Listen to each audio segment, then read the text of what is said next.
السلام عليكم ورحمة الله وبركاته. ازيكم يا جماعة؟ مين يا رب تكونوا بخير وحشتونا جدا جدا جدا، احلى واجمل مشاهدين في الدنيا. طبعا قبل اي حاجة احب اشكر كل الناس اللي دخلوا جداد عندنا في القناة وشرفونا باشتراكاتهم الجميلة، ويا رب دايما كده نكون عند حسن ظن حضراتكم وقد الثقة الغالية اللي انتوا بتدوها لنا.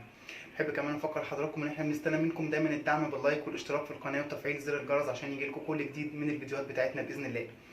تعالوا بقى النهارده نعمل كده معانا معجنات سهله وبسيطه، مش هتاخد مننا وقت كتير ان شاء الله باذن الله. هنعملها بوصفتين حلو وحادق. يلا بينا نصلي على رسولنا الكريم ونقول بسم الله ونشوف مقادير العجينه بتاعتنا النهارده بتقول ايه.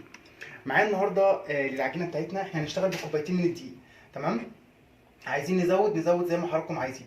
والحلو كمان النهارده في العجينه بتاعتنا انها مش هتحتاج تتخمر، يعني من غير خميره ولا اي حاجه ولا الكلام ده كله. معايا كوبايتين من الدقيق عليهم ذره صغيره من الملح، ومعايا هنا اهوت معلقتين ونص كبار من السكر، ومعايا ميه العجن ميه عاديه من الحنفيه مش متدفيه ولا اي حاجه. شايفين العجينه اسهل مما يمكن. هجيب عندي بوله زي كده او اي طبق هنشتغل فيه، هنزل على طول بالدقيق. الدقيق عندنا هنا منخول، والعجينه دي من اسهل المعجنات اللي احنا هنشتغل بيها. بعد كده هنزل عندي بالسكر، هقلب الكلام ده كله كده مع بعض. هقلب بس السكر مع الدقيق مع ذرة الملح، وبعد كده هبتدي عندي انزل بالميه تدريجيا. وانا هنا عندي مش هقول كميه ميه، انا دول عندي كوبايتين ونص. ممكن يحتاج ازيد الدقيق وممكن ما ياخدش الكوبايتين ونص، ده على حسب الدقيق اللي احنا بنشتغل بيه. الدقيق مش كل واحد. تمام؟ وهنعجن بايدينا، في عجان نعجن بعجان عادي مفيش اي مشكله.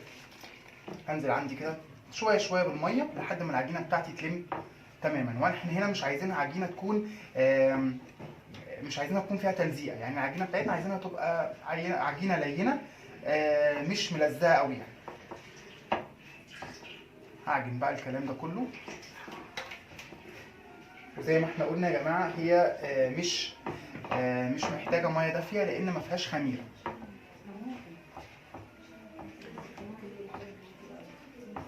هلم بقى الكلام ده كله، هفصل بس مع حضراتكم لحد ما نعمل العجينه بتاعتنا ونرجع نشوفها بعد ما نلمها عامله ازاي. خليكم معانا. بصوا كده يا جماعه، بعد بقى ما لمينا العجينه بتاعتنا بتبقى بالشكل اللي حضراتكم شايفينه ده. هي مش فيها تلزيقه اهي خالص. هسيبها بس عندي في نفس الطاجن اللي احنا عجلنا فيها، هسيبها بس 10 دقايق او 7 دقايق بالكتير قوي لحد ما ترتاح، وبعد كده نرجع نشتغل فيها. خليكم معايا. ورجعت لكم تاني يا جماعه بعد بقى ما العجينه بتاعتنا سيبناها 7 دقايق ارتاحت. قطعناها بالطريقه اللي حضراتكم شايفينها دي. حطيتها في صينيه مدهونه برده زيت او سمنه، وبعد كده دهنت الوش بتاعها زيت وسبتها ترتاح كمان 5 دقايق او 7 دقايق عشان نقدر نشتغل فيها وتتفرد معايا ما تغلبناش في الفرد. معايا ايه بقى النهارده الحشوه بتاعتي؟ معايا النهارده الحادق، معايا جبنه. انا جبتها هنا اهوت وحطيت عليها شويه من الزعتر. بس كده، اي نوع جبنه انتوا تحبوه تحطوا عليهم شويه من الزعتر، او ممكن نحط كمان معاهم لو في نعناع مجفف، ممكن نحط عليه شويه نعناع مجفف بينا برده طعم ولا اروع. ومعايا هنا اهوت ليه الحلو بتاعي، معايا سكر بودره. عايزين تحطوا صوص شوكولاته لما بعد ما تستوي من فوق الوش، صوص فراوله، اي صوص انتوا تحبوه، صوص كراميل المتاح عندنا احنا بنمشي نفسنا بيه. ومعايا هنا كوبايه من الزيت على السمنه، دي اللي هنفرد بيها الفطاير بتاعتنا ان شاء الله. نبدا بقى. عندنا احنا مسحنا الرخامه بتاعتنا كويس جدا جدا جدا.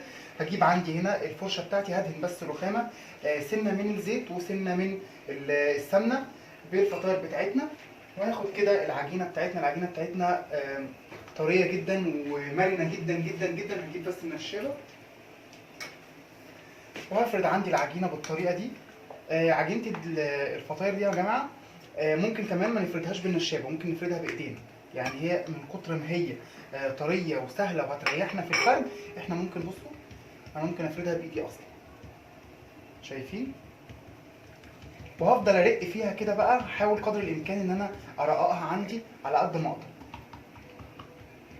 هرق كده معاكم، وبالذات الحروف، يعني ناخد بالنا ان الحروف لازم نرقها برده علشان ما تبقاش فيها حته تخينه وحته رفيعه. في حته مننا اتقطعت من العجينه مفيش مشكله، احنا كده كده هنلمها تاني على بعض. فانا هفردها اهو مع حضراتكم. يعني احنا بنقول بنعمل حاجه ممكن نعملها باقل الامكانيات، ولا يعني اهو جبت النشابه ما استخدمتهاش، انا فردتها مع حضراتكم بايديا، مش عايز اكتر من كده. هدهن عندي دهنه تاني من السمنه والزيت، ونتاكد يا جماعه كمان من الحروف، ناخد بالنا من الحروف، لازم نفردها كويس عشان لما نيجي نسويها، لان احنا مش هنسويها في فرن، احنا هنسويها في طاسه على النار. فعشان ما تبقاش في حته عندي تخينه، حته عندي مش مستويه، ناخد بالنا من الموضوع ده كويس جدا. خلاص كده فردت العجينه بتاعتي زي ما حضراتكم شايفين. بصوا الكوره كانت صغيره جدا، فردتها على قد ما اقدر، الرخامه باينه من تحت، الرخامه بتاعتي باينه من تحت. هجيب عندي بقى هنا ايه، حته كده من الجبنه، ايا كان بقى الحشوه اللي انتوا عايزينها، عايزينها جبنه قديمه، عايزينها جبنه قريش، عايزينها جبنه ملح خفيف، اللي انتوا عايزينه. وهبتدي الف العجينه بتاعتي كده اكني بقى بطبق فطيره، وادهن دهنه من السمنه على الزيت او زبده لو في زبده، وهدهن. هجيب كده اليمه التانيه واروح داهن برضو نفس النظام، واجيب كده وادهن نفس النظام، واروح مطبقها على بعضها كده مربعه زي ما حضراتكم شايفين بالطريقه دي. عايزين تلموها كوره وبعد كده نفردها مفيش مشكله اهي، لميتها كده زي ما بنلم الفطير بالظبط، لان العجينه زي ما احنا قلنا العجينه بتاعتنا طريه ولينه. لميناها كوره وهنفردها في الطاسه اللي احنا هنشتغل فيها. ده كده بالنسبه للحاجه. طب نعمل واحده حلوه. هجيب معاكم العجينه اهي، هندهن بس سنه كده دهنه وهنفرد. يا جماعه العجين او العجين عموما باكمله في ناس كتيره جدا بتخاف انها تشتغل فيه. ليه؟ لان احنا بنقول العجينه لو فيها خميره بنخاف ان العجينه معانا تفشل. طب ايه اللي بيخلي العجينه تفشل؟ اولا نوع الخميره ممكن تكون مش كويسه، ثانيا الميه اللي احنا بنحطها على الخميره ممكن تكون سخنه، والميه السخنه قوي بتفقد لي المفعول بتاع الخميره بتاعتي. فلازم ناخد بالنا من النقطتين دول. انما العجين كعجين هو سهل جدا جدا جدا، ومن الحاجات السهله، بس هو محتاج شويه صبر يعني. هفرد بقى كده. دي كده بالنسبه للحلو. انا عملت مع حضراتكم واحده حلو وعملنا مع حضراتكم واحده حلو. فردنا كده ونفرد على قد ما نقدر اهو كده بالطريقه دي. وبعد كده هروح جايب ايه بقى عندي هنا دي هنعملها ايه حلو. هنجيب السكر البودره وهرش، مش هنكتر لان احنا بعد ما نطلعها ممكن برضو نحط عليها سكر. ادهن كده زي ما عملنا بقى في التانية هنعمل في دي بالظبط. ممكن نخليها مربعة زي ما هي كده، ممكن نلفها كورة زي ما حضراتكم شفتوا. وبرضو دي هتتفرد سنة قبل ما نحطها، يعني هنسيبها ترتاح وقبل ما نحطها في الصينية اللي هنسوي فيها هنفردها تاني، يعني نفردها سنة صغيرة. هفصل مع حضراتكم ونكمل باقي الكمية ونرجع نشوف هنسويها ازاي. خليكم معايا. ورجعنا لكم تاني يا جماعه بعد ما خلصنا الكميه بتاعتنا بتاعت الفطاير بتاعتنا. عندي هنا طاسه على النار. هعمل فيها ايه؟ هحط من نفس السمنه اللي كنا شغالين منها، السمنه على الزيت. هاخد دهنه كده بس في الصينيه بتاعتي ومش هنكتر. وهجيب عندي بقى اول قطعه انا فردتها. الفطاير بتاعتنا بقى بالشكل اللي حضراتكم شايفينه ده. هجيب عندي هنا اول قطعه انا عملتها وهنزل بيها كده عندي في الصينيه بتاعتنا وهنفردها زي ما حضراتكم شايفين بالطريقه دي. مش هفرد قوي، احنا عايزينها زي ما قلنا تكون مورقه ومستويه من بره ومن جوه. هي بالظبط هتبقى زي عجائن الفطير كده، الفطاير اللي احنا بنجيبها من بره. احنا عملناها في البيت بطريقه سهله وبسيطه ومن حاجات موجوده عندنا في البيت يعني. هعلي بقى عندي هنا عليها النار، واول ما تبتدي عندي تستوي من اليمه الثانيه، من اليمه اللي احنا طبقنا عليها، هقلبها على اليمه الثانيه وهكذا. وهسوي باقي الفطاير بتاعتي بالطريقه دي. بس كده عشان نبقى نجيبها مع بعض. شايفين هي اصلا اول ما بتتحط عندي او اول ما بتشم النار بتتشكل عندي على طول، تاخد اللون الجولد الحلو بتاعها من تحت.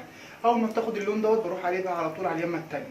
طيب انا دلوقتي لو عايز لو عايز اعملها بصوصات، يعني احشيها صوصات، مش هينفع نحشيها صوصات لان احنا بنفردها. العجينه هنا عندي بتتفرد، انا مش بكورها وبحطها عندي على النار واسيبها لحد ما تستوي واطلع، لا، انا هنا العجينه عندي هنا بتتفرد على النار. طب اعمل ايه؟ هخلص العجينه بتاعتي عادي من غير اي حشوات ولا اي حاجه، وبعد ما اطلعها اول ما اطلعها وهي سخنه انزل بقى عليها بصوص الشوكولاته، صوص فراوله، صوص كراميل، اي صوص انتوا عايزينه تحطوه، بس بعد ما تكون العجينه طلعت عندي من على النار. ومش هحط فيها اي صوصات من جوه زي ما حضراتكم شايفين كده. حتى هي لو حضراتكم شايفين هتلاقوا ان العجينه بدات تنفخ تعلى من كتر ما هي هتبقى مورقه من جوه زيها زي الفطير بالظبط. يعني انتوا عارفين الفطير مشلتت، هي بتبقى نفس الفكره، بس احنا عاملينها باحجام صغيره، يعني على قد ما هو الواحد هياخد مثلا قطعه يفطر بيها، تنفع عشاء برده. تبقى لذيذه جدا جدا جنب كوبايه شاي. زي ما حضراتكم شايفين، بصوا شايفين العجينه عندنا بتنفخ لوحدها وبتعلى لوحدها، ما عملناش اي حاجه فيه. هنختبرها بقى كده من تحت، بدات عندي تاخد لون من تحت، بس مش هقلبها دلوقتي عشان اتاكد ان العجينه بتاعتي استوت من تحت. مش عايزينها تبقى نيه، يعني عايزينها تبقى فطاير مستويه مش نيه وطريه في نفس الوقت، يعني هي كمان بتبقى طريه. احنا عاملينها بسمنه مش بزيت صافي، احنا مدخلين مزيج ما بين الزيت والسمنه، وده بيبقى افضل حل للفطاير عامه والفطير كمان. يمكن لما بنروح نعمله عند بتوع الفطير بيطلب مننا سمنه وزيت او زبده وزيت، هو ده الصح. بصوا بقى هنقلب كده عندنا على الجنب التاني. شايفين المنظر؟ ولا اروع لونها ولا اروع.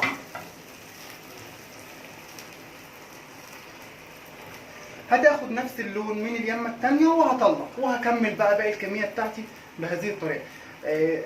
طريقه سهله جدا بسيطه جدا يا جماعه، ما تخافوش من المعجنات. ناس كتيره جدا جدا جدا بتخاف من العجين. هو اي نعم ليه طقوس، بس لو مشيناها صح هتطلعوا نتيجه مبهره، سواء في ده او في ده او في اي حاجه، سواء في المعجنات دي او المعجنات اللي عملناها قبل كده على القناه. في ناس كتيره ما بتخاف انها تعملها علشان بتخاف انها تفشل. والله يا جماعه ما في اسهل من كده، سهله جدا جدا جدا. هنطلعها بقى كده مع حضراتكم عشان نشوفها. شايفين فطاير ولا مش فطاير؟ هشه جدا ومورقه جدا. هنفتحها مع بعض بس لما نخلص باقي الكميه بتاعتنا هتكون بردت شويه. هكمل بقى انا الكميه بتاعتي بالطريقه دي ونرجع بعد كده نشوف هنقدمها ازاي. خليكم معايا. ورجعت لكم تاني يا جماعه بعد بقى ما خلصنا الكميه بتاعتنا. طلعناها بالشكل اللي حضراتكم شايفينه كده، ما تاخدش وقت خالص على النار زي ما احنا قلنا. نحطها 5 دقايق على الوش ده، 5 دقايق على الوش ده، خلاص استوت عندنا خالص. هنفتح بقى واحده كده مع حضراتكم نشوفها من جوه بتبقى عامله ازاي. بتبقى فيها توريقه يعني ولا هي بتبقى مرقه كده ايه، او مفرغه زي الفطير كده بالظبط. شايفين بصوا مفرغه ازاي؟ تبقى مستويه بقى من جوه وحلوه جدا جدا زي الفطير بالظبط، اكننا بناكل فطير مشلتت بس في احجام صغيره. اتمنى كده بقى النهارده المعجنات بتاعتنا تكون عجبتكم. هستنى بقى تكتبوا لنا في الكومنتات الجميله بتاعتكم جربتوها ولا لا، وعجبتكم ولا لا. وما تنسوناش بالدعم باللايك والاشتراك في القناه وتفعيل زر الجرس عشان يجيلكم كل جديد من الفيديوهات بتاعتنا باذن الله. اشوفكم في فيديو جديد في حفظ الله، ومع السلامه.